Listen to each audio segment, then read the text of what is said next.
Why was she smiling? That's what they couldn't understand. Staff Sergeant Hayes stood there, Barrett still warm in his hands, staring at the quiet woman who had just made a shot that defied physics, defied probability, defied everything he thought he knew about marksmanship.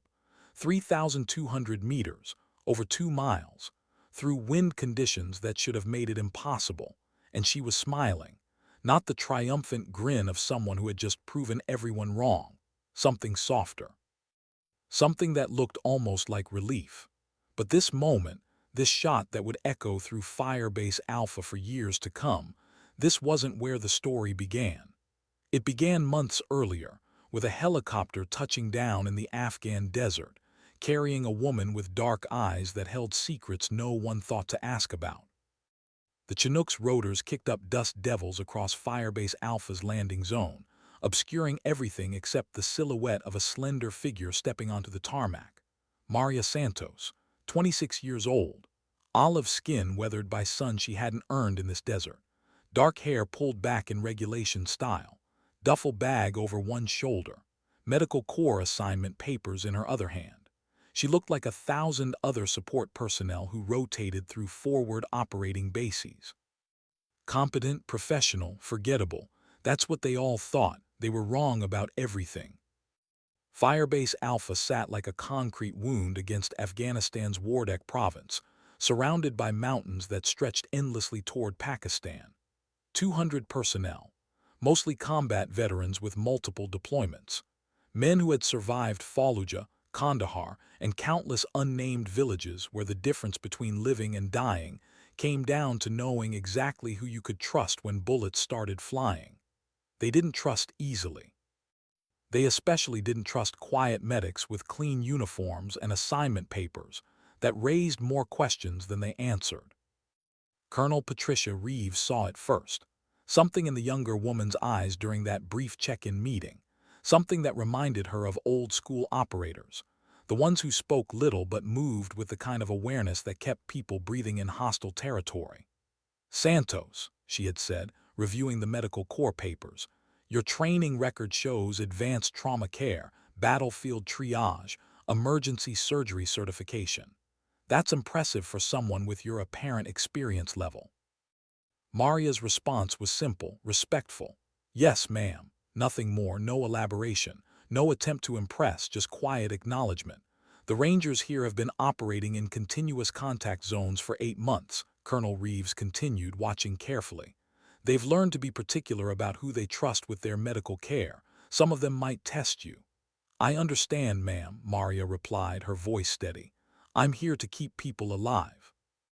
What Colonel Reeves couldn't have known, what none of them could have known, was that Maria Santos had grown up in the mountains of Colorado, where her father had been one of the most decorated snipers in Marine Corps history, where every weekend of her childhood meant reading wind patterns, calculating ballistic trajectories, understanding that the difference between a good shot and a perfect shot often meant the difference between mission success and catastrophic failure.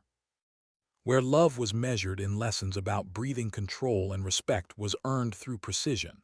They saw none of this history. They saw a quiet medic who kept to herself, performed her duties without complaint, and never participated in the casual conversations that filled the long hours between missions. They called her Doc Santos when they needed medical attention. The quiet one when they thought she wasn't listening. Some of the more experienced Rangers noticed things. How she moved through the base with spatial awareness that usually came from combat experience. How her eyes automatically tracked movement patterns across the perimeter. How she spent off-duty hours maintaining and cleaning weapons with meticulous attention that spoke of someone who understood a rifle was more than just a tool. It was a responsibility. But medical corps personnel often developed those instincts after enough months in forward positions. Nothing unusual. Nothing worth asking about, nothing that prepared them for what was coming. The mockery started on her third day, morning briefing. Staff Sergeant Hayes addressing the assembled Rangers about their new medic. "Gentlemen, meet our latest addition to the medical team," he announced, gesturing toward Maria standing quietly near the back of the briefing room. His voice carried that particular edge of condescension that came naturally to men who had never learned to respect what they didn't understand. Doc Santos here is going to keep you breathing when things get interesting out there. Private Thompson, 22 years old, 2 deployments, all the confidence of youth and none of the wisdom of experience, raised his hand with a smirk. Sarge, does she know the difference between a tourniquet and a tactical reload? The room erupted, laughter bouncing off concrete walls, 30 pairs of eyes studying her reaction, waiting for embarrassment, waiting for anger, waiting for something they could categorize and dismiss. Maria simply nodded respectfully toward Thompson, her expression unchanged. She gave them nothing. Don't worry, Thompson, Hayes continued, clearly enjoying himself. I'm sure Doc Santos has read all about combat medicine in her textbooks. More laughter, and in that moment they categorized her completely. Book smart but battlefield naive. Another re-echelon medic who would probably freeze up during her first real contact. They started calling her library behind her back. The nickname spread through the base like wildfire, carried on smirks and knowing glances. It stuck because of how she spent her free time in the small recreation area, quietly reading medical journals and maintenance manuals while other personnel played cards or watched movies.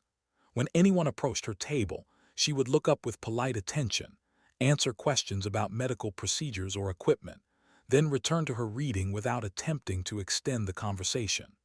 Libraries got book smarts, Corporal Martinez joked during one evening meal, loud enough for her to hear.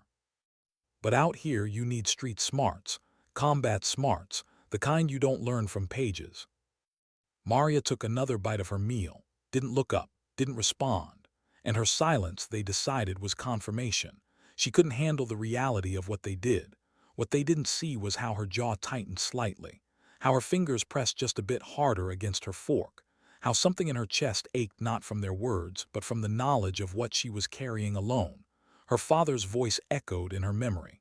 Never prove yourself to people who have already decided who you are. Just be ready when it matters. She was ready, they just didn't know it yet. Did she ever think about telling them? That question haunted her during the long Afghan nights when sleep wouldn't come, and the weight of silence pressed against her chest like body armor she couldn't remove. Maria would lie in her bunk, listening to the distant sounds of the bass settling into its nighttime rhythms, and wonder what would happen if she just said it. If she walked into that recreation room where they played cards and told them everything. About her father, about the training, about the 1,000 hours spent on mountain ranges learning to read wind like poetry and calculate trajectories like prayer. Would it change anything? Or would they just find new reasons to dismiss her? The mockery evolved. It always does. What started as casual jokes became something more deliberate, more targeted, more personal.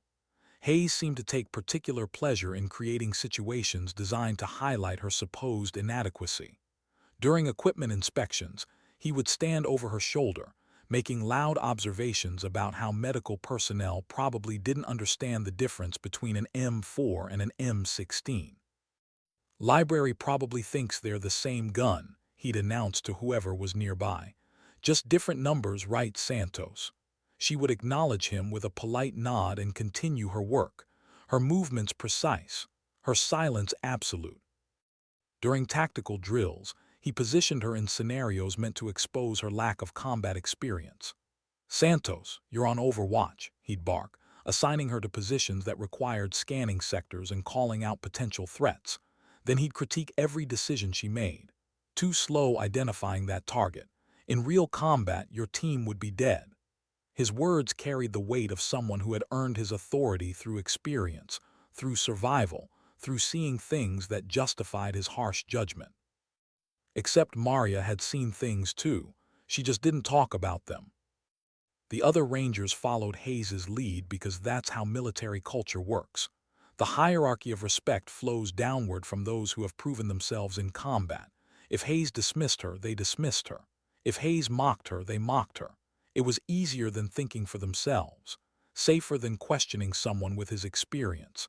And so Library became more than just a nickname. It became her identity at Firebase Alpha, the medic who didn't belong. the outsider who would never really understand. But something interesting was happening, something none of them noticed because they were too busy not noticing her. Maria's medical care was flawless.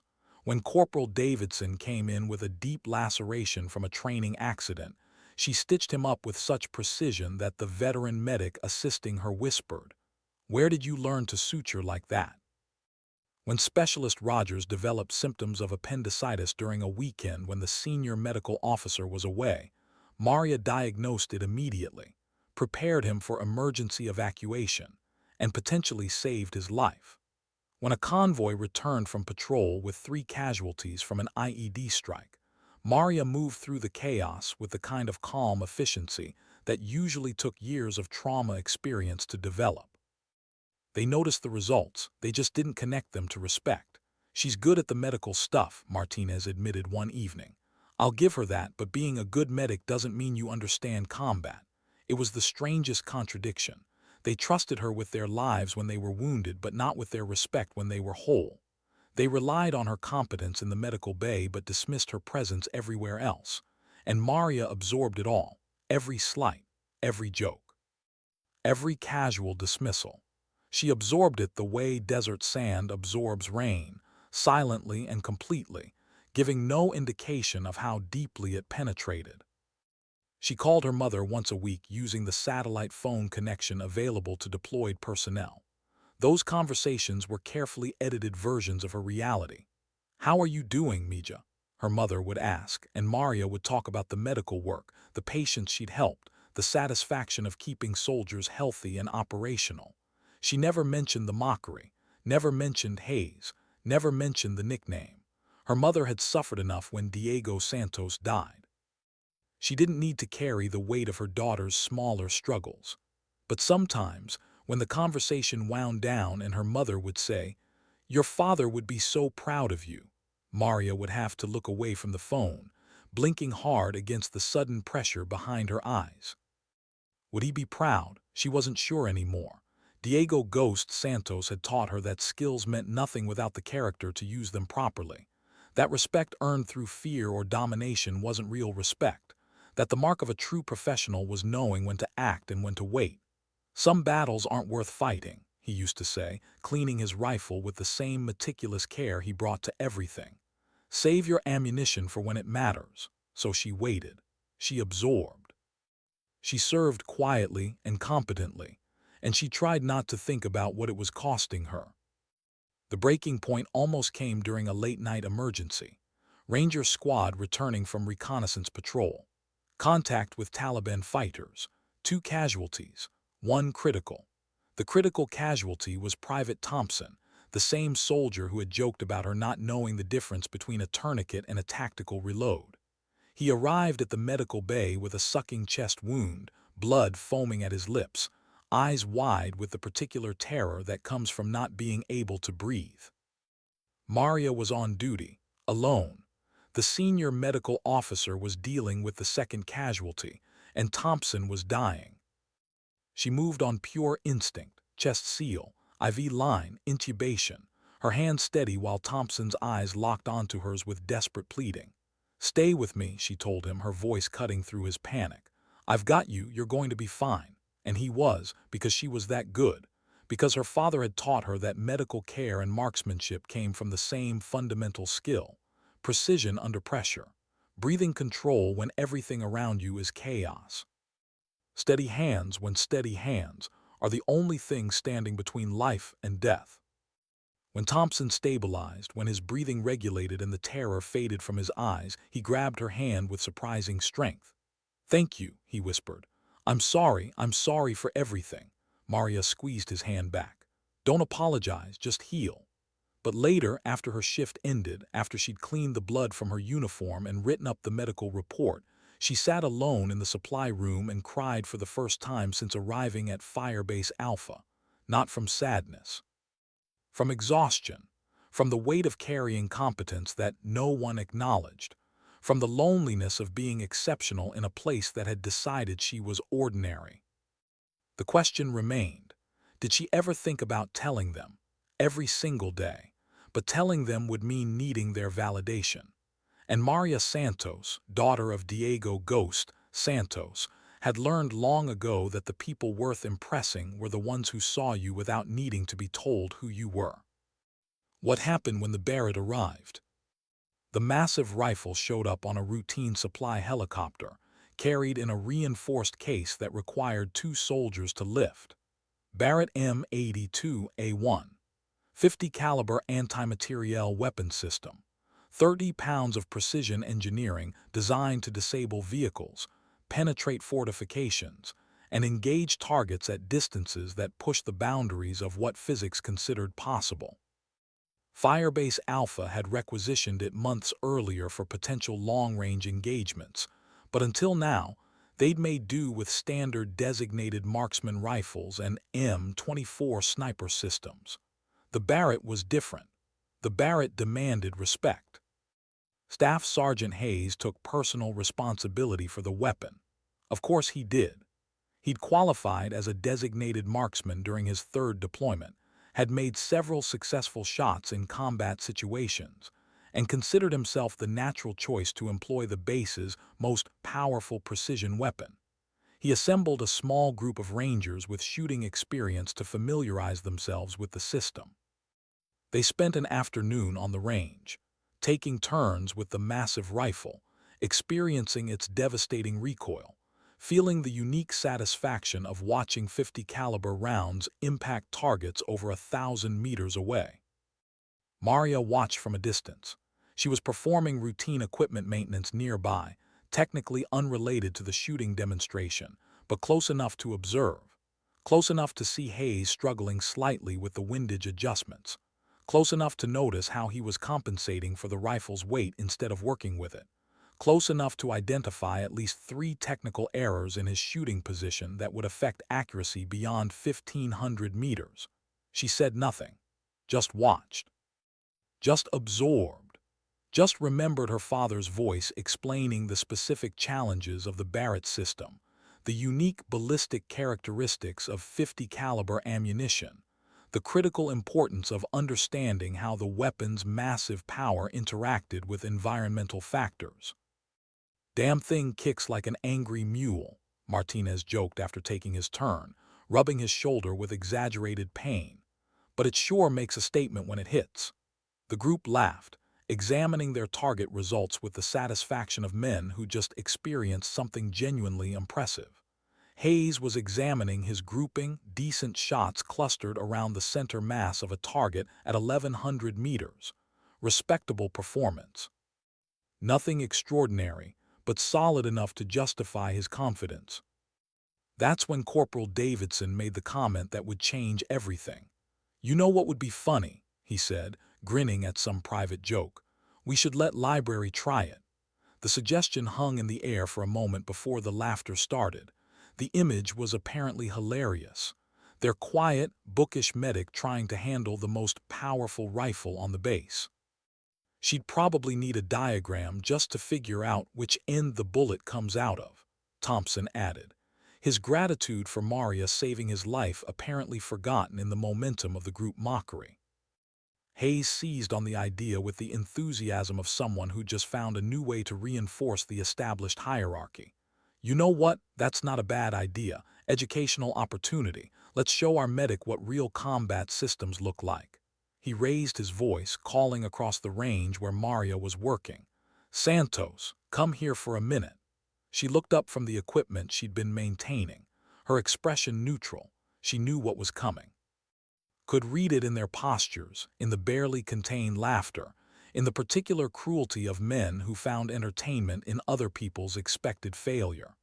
But she stood, brushed dust from her uniform, and walked toward the group with the same quiet competence she brought to everything.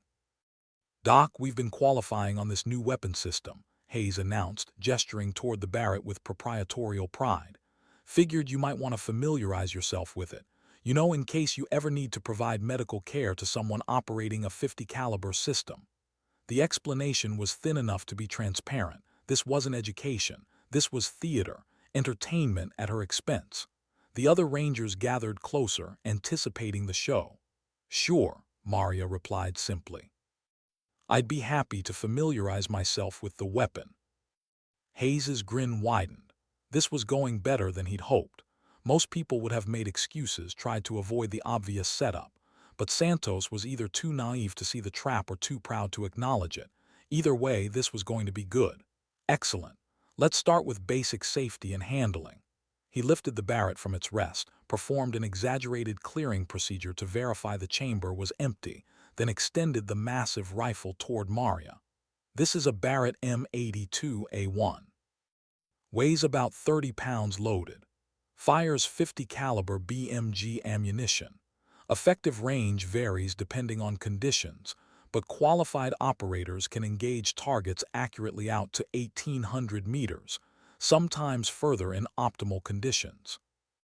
Maria accepted the rifle, her grip immediate and proper, her stance adjusting automatically to distribute the weight correctly. Small details that none of them registered because they were too busy anticipating her struggle.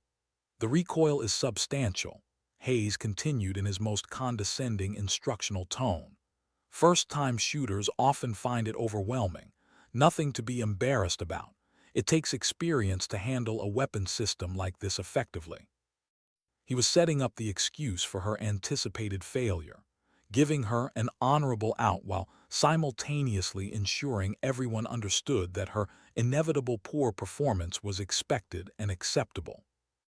Maria said nothing, just ran her hands along the rifle's length with the kind of familiar assessment that spoke of someone who'd handled the system before. She checked the scope mounting, tested the bipod stability, examined the muzzle brake with the focused attention of someone evaluating specific technical components. "You want me to take a shot?" she asked quietly. The question surprised them. Most people in her position would have tried to delay, asked more questions, done anything to postpone the moment of demonstrated incompetence. But Santos was just standing there, rifle held properly. Waiting for permission like this was a completely normal situation. Hayes's grin took on a predatory quality. "Absolutely. See that target at 1,200 meters, the one we've been shooting at. Let's see if you can hit anywhere on the paper." 1,200 meters was beyond what most designated marksmen could consistently achieve, especially with an unfamiliar weapon system. Setting it as her target was essentially guaranteeing her failure while maintaining the appearance of giving her a fair chance.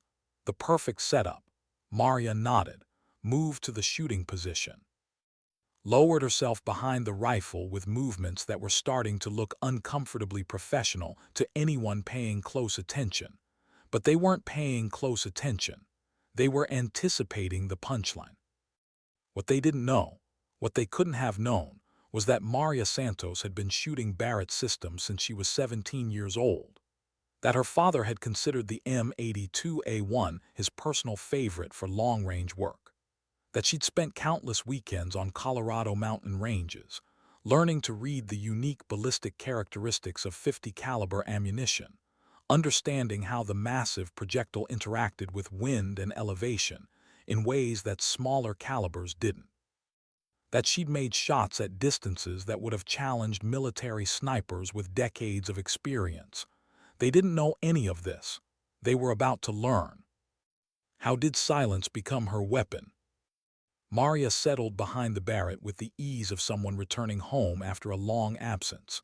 The rifle's weight distributed perfectly across the bipod.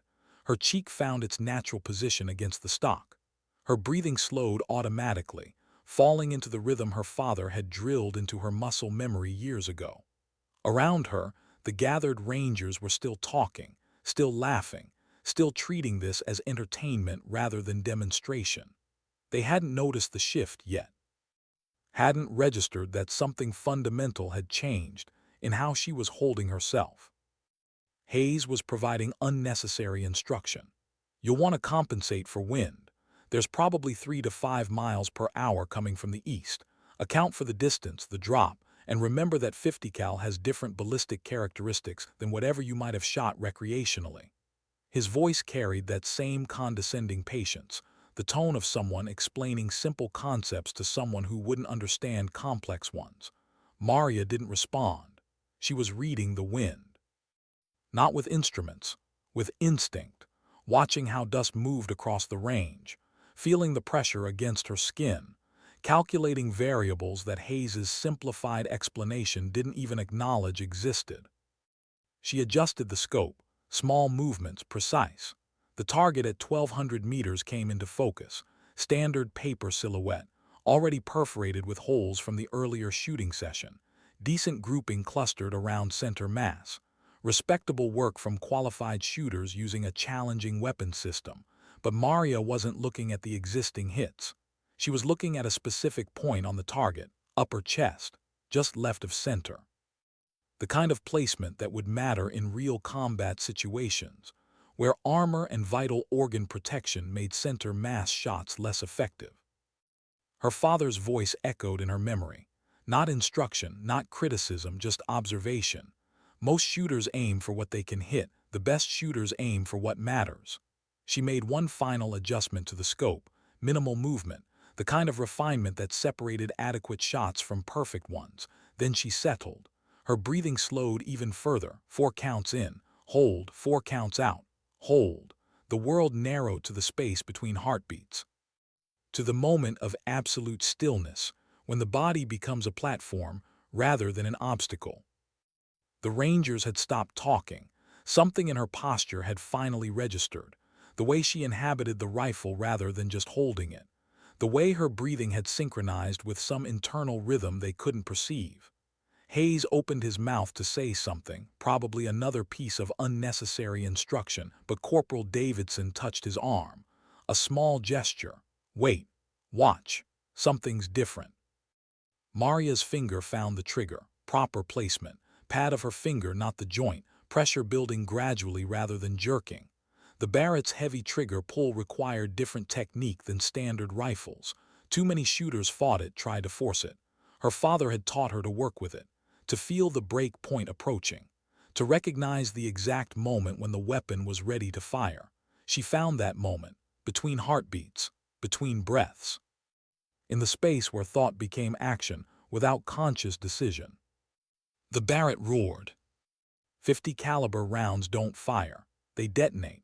The muzzle brake channeled the blast sideways, the recoil transferring through the rifle system with brutal efficiency. 30 pounds of weapon shifted against the bipod. Maria absorbed it perfectly. Her body positioned to work with the physics rather than against them. No flinch. No disruption. Just smooth, professional management of massive force. The kind of recoil control that took years to develop. The sound echoed across the range, bouncing off distant mountains. And in the silence that followed, everyone heard the distinct metallic ping of a 50 caliber round striking exactly where it was aimed. Hayes grabbed the spotting scope before anyone else could react. His hands moved with practiced efficiency, finding the target, focusing on the impact point. His face went through several expressions in rapid succession. Confusion, disbelief, something approaching panic. He looked at the target, looked at Maria, looked back at the target. Upper chest, he said, his voice strained. Just left of center, perfect placement. He stepped back from the spotting scope like it had personally offended him. That's professional-level marksmanship. Davidson took his turn at the scope. His reaction was more measured but equally shocked. That's not beginner's luck, that's trained capability. The other Rangers crowded around, taking turns confirming what Hayes had seen. Their laughter had died completely, replaced by confusion that was rapidly transforming into something else. Something that looked uncomfortably like embarrassment. Maria remained behind the rifle. She hadn't moved, hadn't smiled, hadn't shown any reaction to their shock. She was simply waiting, patient, quiet, the same way she'd been waiting for months. Santos, Hayes said, his voice having lost its condescending edge entirely. Where did you learn to shoot like that?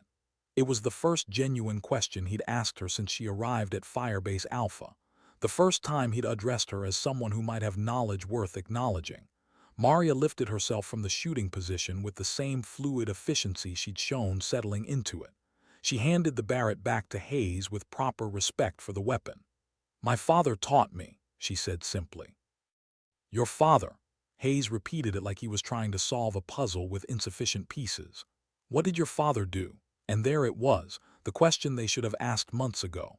The question that would have changed everything if anyone had bothered to care enough to ask it. Maria looked at Hayes, then at the assembled rangers, then at the target downrange with its fresh hole placed exactly where she'd intended. When she spoke, her voice carried no triumph, no satisfaction, just quiet statement of fact. Diego Santos, Marine Corps sniper, served multiple tours in Iraq and Afghanistan. They called him Ghost. The name hit them like a physical force. Diego Ghost Santos was legendary, the kind of operator other operators told stories about. The Marine who'd made impossible shots under conditions that should have made shooting impossible. The instructor who'd trained some of the most successful snipers in modern military history, and they'd spent 3 months calling his daughter Library. The silence stretched, heavy, uncomfortable, filled with the weight of months of mockery, suddenly recontextualized as professional misconduct of the highest order. Sergeant Collins, who'd been watching the entire demonstration with growing astonishment, stepped forward. His expression had transformed into something approaching reverence. "Ma'am," he said, the formal address acknowledging the complete shift in how he now viewed her, "I served alongside Marines who worked with your father. They said Ghost Santos could make shots other snipers considered impossible." He paused, struggling to reconcile months of casual dismissal with this new understanding. "If you learned from him." Maria didn't finish the sentence for him. She didn't need to. The shot had spoken for itself. The target downrange carried proof that couldn't be dismissed or explained away. She'd absorbed their mockery for months, endured their condescension, carried the weight of exceptional ability while being treated as ordinary. And now, in a single moment in the space between heartbeats and breath, she'd revealed exactly who she was, not with words, not with demands for respect, with precision, with competence, with the quiet dignity of someone who didn't need validation, because she'd been taught to value accuracy over applause. Hayes stood frozen, his expression cycling through shock, embarrassment, and something approaching panic as he realized the implications of how he'd treated the daughter of a military legend for the past several months. Every mocking comment, every condescending reference to her staying in her lane, every public humiliation he'd orchestrated, all of it suddenly reframed as the actions of a fool who'd mistaken silence for weakness and patience for incompetence. But Maria wasn't interested in his panic. She was interested in getting back to work. "Is there anything else you need me to familiarize myself with?" she asked Hayes, her tone professional and neutral. "Or should I return to my duties?" The question was delivered without sarcasm, without edge, just simple professionalism, which somehow made it cut deeper than any accusation could have. Hayes shook his head, unable to find words. And Maria walked away from the range, leaving behind a group of rangers who would never look at quiet competence the same way again. Silence had been her weapon, patience had been her strategy, and in the end, precision had been her vindication. What happened after everyone knew? The transformation wasn't instant. Respect, real respect, doesn't work like a light switch. It builds gradually, earned through consistent demonstration of competence, reinforced by time and proof. But something fundamental had shifted at Firebase Alpha after that afternoon on the range. The laughter stopped. The nickname Library disappeared from casual conversation, replaced by uncomfortable silence whenever someone remembered they'd used it. And Maria Santos, who had spent months being invisible, suddenly found herself uncomfortably visible. Master Chief Davidson approached her the next day. He was an older SEAL, late 40s, with the weathered face of someone who'd spent decades in hostile environments and the measured demeanor that came from surviving more operations than he'd probably ever discuss. He found her in the medical bay, organizing supplies with her characteristic methodical precision. "Santos," he said, waiting for her to acknowledge him before continuing. "I'd like to discuss something with you. Professional capacity." Maria set down the inventory clipboard and gave him her full attention. Davidson wasn't like Hayes. He carried authority that came from genuine competence rather than insecurity dressed as confidence. "Based on what I observed yesterday," he continued, "you possess marksmanship capabilities that exceed most special operations personnel. Your technical knowledge, shooting technique, natural ability. That represents exactly the kind of talent that Special Operations Commands are always seeking. He paused, measuring his words carefully. I'd like to discuss opportunities for you to return to active shooting roles, possibly with units that could make full use of your exceptional abilities. It was an offer that many soldiers would have accepted immediately. Special operations, elite units, the chance to use exceptional skills in the most demanding environments, recognition, validation, everything the military taught people to value. Maria listened respectfully. Then she said something that surprised Davidson more than her shooting had. Thank you for the recognition, Master Chief, but I'm not interested in returning to sniper operations. Her voice was quiet but firm. My father taught me these skills for protection, not elimination. I'm here because I want to keep people alive, not because I want to prove how accurately I can shoot. Davidson studied her for a long moment. He'd made similar offers to other high-performing personnel over the years, and they usually responded with either immediate acceptance or requests for time to consider. Flat refusal was rare. Flat refusal based on moral clarity was almost unheard of. That's an unusual perspective, he said finally. Most people with your capabilities want to use them. Most people didn't grow up watching their father carry the weight of every shot he took, Maria replied. There was no judgment in her voice, no criticism of those who made different choices, just clear-eyed understanding of what worked for her. He was the best at what he did, and it cost him, not in ways that showed up in after-action reports, but it cost him anyway. The conversation stayed with Davidson. Later, he mentioned it to Colonel Reeves during a routine briefing. Santos turned down an opportunity to work with Special Operations, he said, not because she didn't think she could do it, because she actively chose not to. Reeves didn't look surprised. She'd been observing Maria since her arrival, noticing things that the Rangers had missed. Some of the most capable people I've served with chose positions that others considered beneath their abilities, she replied. Because they understood that capability without purpose is just performance. Santos knows who she is. That's rarer than exceptional shooting. But knowledge of Maria's background spread through Firebase Alpha like water finding its level. Rangers who had dismissed her started remembering interactions differently. The time she'd reorganized the medical supply system with the kind of precision that spoke of someone who understood that organization could mean the difference between life and death in crisis situations. The way she moved through the base, her spatial awareness no longer explainable as just medical corps training. Her equipment maintenance habits, her shooting stance when she'd handled firearms during routine qualification. Details they'd ignored because they'd decided she wasn't worth noticing. Thompson, the young private whose life she'd saved, sought her out during evening mess. He approached her table with obvious discomfort, holding his tray like a shield. Doc Santos, he said, voice low enough that nearby personnel couldn't easily overhear. I wanted to apologize properly, not just for what I said during the briefing, but for everything, for not seeing you. Maria gestured to the empty seat across from her. Thompson sat, grateful for the invitation. You saved my life, he continued. While I was dying, all I could think about was how I'd treated you, like you didn't matter, like you were just what you were told I was, Maria finished gently. It's okay, Thompson. You weren't the first person to make assumptions based on incomplete information. You won't be the last. But that's the thing, Thompson insisted. It wasn't just assumptions. It was easier to go along with how everyone else saw you than to think for myself. That's on me. He paused, struggling with something. My sister's a nurse, civilian hospital back in Houston.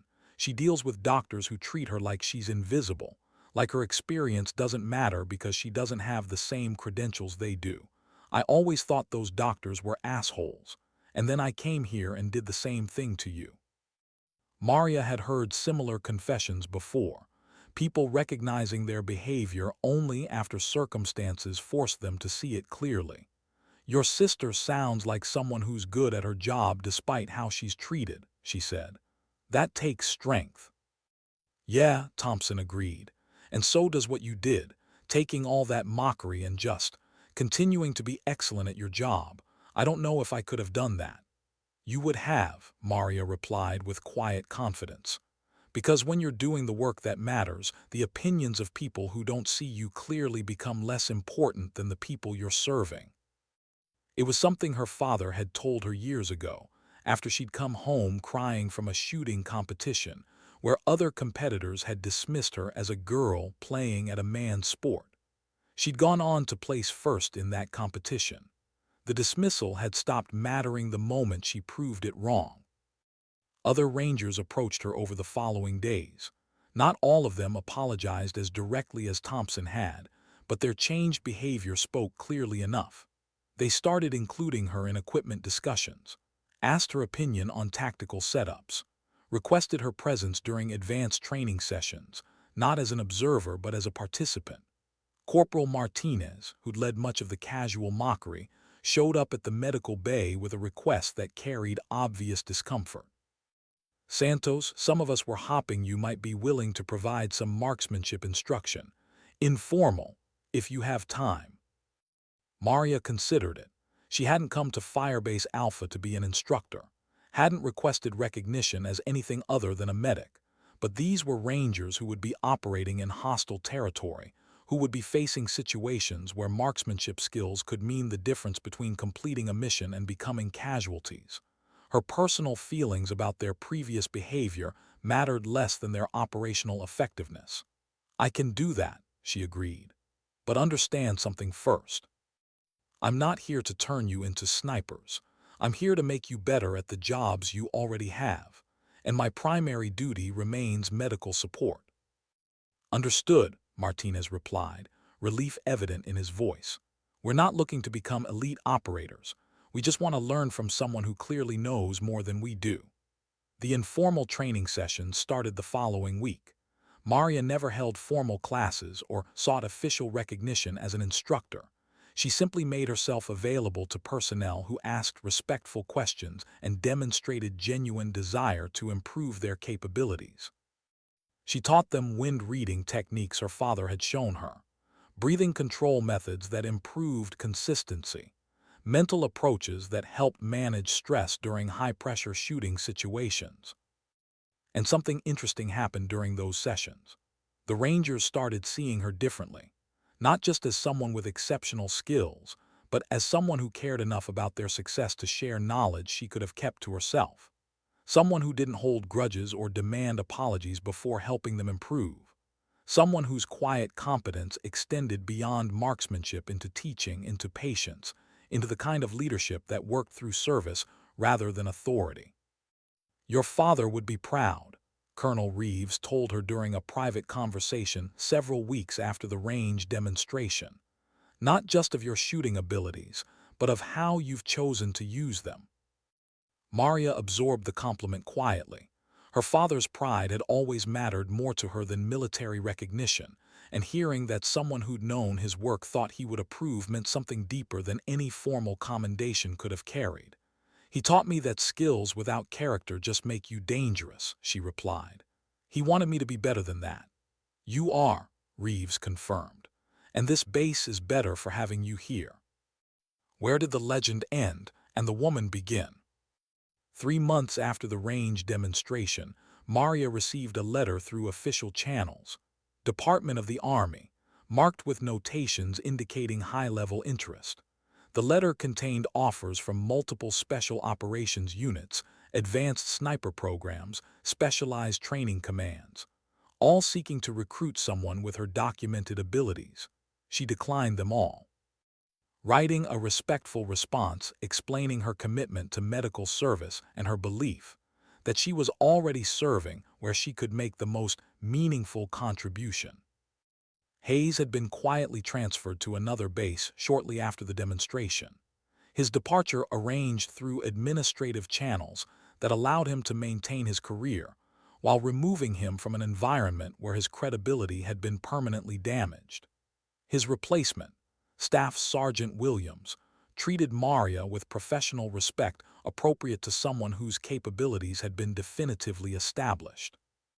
And the culture of dismissive condescension that had characterized her early months at Firebase Alpha disappeared completely. not because of policy changes, because individual rangers chose to act differently. The Barrett M82A1 remained in the base armory, but everyone who worked with the weapons system now understood that Firebase Alpha possessed a resource that went far beyond standard equipment capabilities. When situations arose requiring precision shooting beyond normal parameters, Maria quietly made herself available, always emphasizing that her primary role remained medical support, but acknowledging that sometimes her additional skills could contribute to mission success and personnel safety. She never sought these opportunities. They found her when they were needed. One evening, several months after everything had changed, Corporal Davidson approached her in the recreation area. He'd been one of the loudest voices in the early mockery, one of the quickest to dismiss her as library. Now he sat down across from her with the careful respect of someone who'd learned humility the hard way. "Can I ask you something?" he said. "About that day on the range." Maria looked up from the medical journal she'd been reading. "Sure." "Why didn't you tell us?" Davidson asked. "About your father, about your training. You could have shut down all the mockery immediately. Just walked in and said, 'My dad was Ghost Santos.' We would have treated you completely differently." It was the question that had haunted several of the Rangers. The mystery of why she'd endured months of dismissal when she'd possessed the ability to end it at any moment. Maria set down her journal, considered how to explain something that felt obvious to her but clearly wasn't to them. "Because telling you wouldn't have changed what you thought about me," she said finally. "It would have just changed what you thought about my father's reputation." "What's the difference?" Davidson asked, genuinely confused. "The difference is that respect based on someone else's achievements isn't real respect," Maria explained. "It's borrowed credibility. If I'd walked in here announcing who my father was, you would have treated me better, but you would have been treating his legacy, not me. And I spent enough of my life living in his shadow. I didn't come here to do it again." She paused, making sure Davidson was following. "I came here to be a medic, to serve in the capacity I chose, to earn whatever respect came my way through my own actions, not through my father's reputation." Davidson absorbed this. "But we treated you terribly." "You treated someone you didn't know based on assumptions you hadn't tested," Maria corrected. "That's different from treating me terribly. You didn't know me well enough to be cruel to me specifically. You were just being carelessly dismissive of someone you'd categorized incorrectly." "That doesn't make it better," Davidson said. "No," Maria agreed, "but it makes it understandable. And forgiveness, without understanding, isn't real forgiveness. It's just deciding to stop caring about something that hurt you." The conversation stayed with Davidson. He mentioned it to other Rangers, and gradually, a new understanding emerged about why Maria had chosen silence over revelation. She hadn't been proving a point. She'd been protecting her own identity, creating space to exist as herself rather than as an extension of her father's legacy. And somehow, that choice commanded more respect than her shooting skills ever could have, because it revealed strength that went deeper than marksmanship. The strength to endure temporary discomfort, rather than compromise long-term authenticity. Private Thompson, whose life she'd saved, asked her about it one afternoon while she was teaching him breathing control techniques. "Do you think things would have been different if you told us immediately?" he wondered. "Different how?" Maria asked. "Would you have treated me better because I was competent, or because you were afraid of disrespecting a legend's daughter?" Thompson thought about it. "Probably the second one at first. Then maybe the first one once we saw your work." "Exactly," Maria confirmed. "The order matters. I wanted people to see my work first. See me as Maria Santos, the competent medic who happened to have other skills, not as Ghost Santos's daughter who was also decent at medical work. One of those identities I chose. The other was chosen for me before I was born." "And now?" Thompson asked. "Now people know both," Maria said. "But they know my work first. That changes everything." Firebase Alpha developed its own legend about Maria Santos, the quiet medic who'd endured months of mockery with patient dignity, who'd revealed exceptional capabilities only when the moment required it, who'd chosen healing over harm despite possessing abilities that could have taken her career in entirely different directions. Rangers who rotated through the base carried stories back to other units. The tales evolved, as military stories always do. Some versions emphasized her incredible shot. Others focused on her refusal to seek recognition. All of them captured something essential about who she was. But Maria herself remained largely unchanged by the recognition. She still performed her medical duties with meticulous precision, still spent her free time reading journals and maintenance manuals, still moved through the base with that same spatial awareness. The difference was that now, when she sat alone in the recreation area, she wasn't ignored. People would stop by her table, ask questions, request advice, share their own stories. And Maria would listen with the same respectful attention she'd always shown, offering insights when appropriate, maintaining silence when it served better. Colonel Reeves, observing all of this, remarked to her senior staff that Firebase Alpha had learned an important lesson. "We had exceptional capability serving with us for months," she said, "but we couldn't see it because we decided who someone was before we bothered to learn who they actually were. Every organization makes that mistake. Most never get the demonstration Santos provided to correct it." "What demonstration?" one of the junior officers asked. "Not the shooting," Reeves clarified. "The patience, the professionalism, the choice to maintain dignity in the face of disrespect rather than demanding immediate correction. That's the demonstration. That's the lesson." Maria Santos had found the balance her father hoped she would discover, using exceptional abilities in service of protection rather than destruction, earning respect through competence rather than demanding recognition, honoring a legendary legacy while creating her own path forward. The quiet medic who had endured months of dismissal had revealed herself to be exactly what Diego Ghost Santos had trained her to become. The most dangerous person in any room, and the last person anyone would suspect, until the moment her skills were needed to keep people alive. At Firebase Alpha, they stopped calling her library. Now when they spoke of Maria Santos, they used different words: capable, professional, exceptional. But the title that stuck, the one that captured everything she represented, was simpler. They called her the best, not because she could make impossible shots, because she chose to use impossible abilities in service of something bigger than herself, because she understood that true strength doesn't announce itself. It simply acts when action matters. And because she'd proven that sometimes the most powerful response to being underestimated isn't proving people wrong immediately. It's being exactly who you are, consistently and patiently, until the moment arrives when precision speaks louder than any words ever could. Sometimes dignity doesn't speak, it simply acts.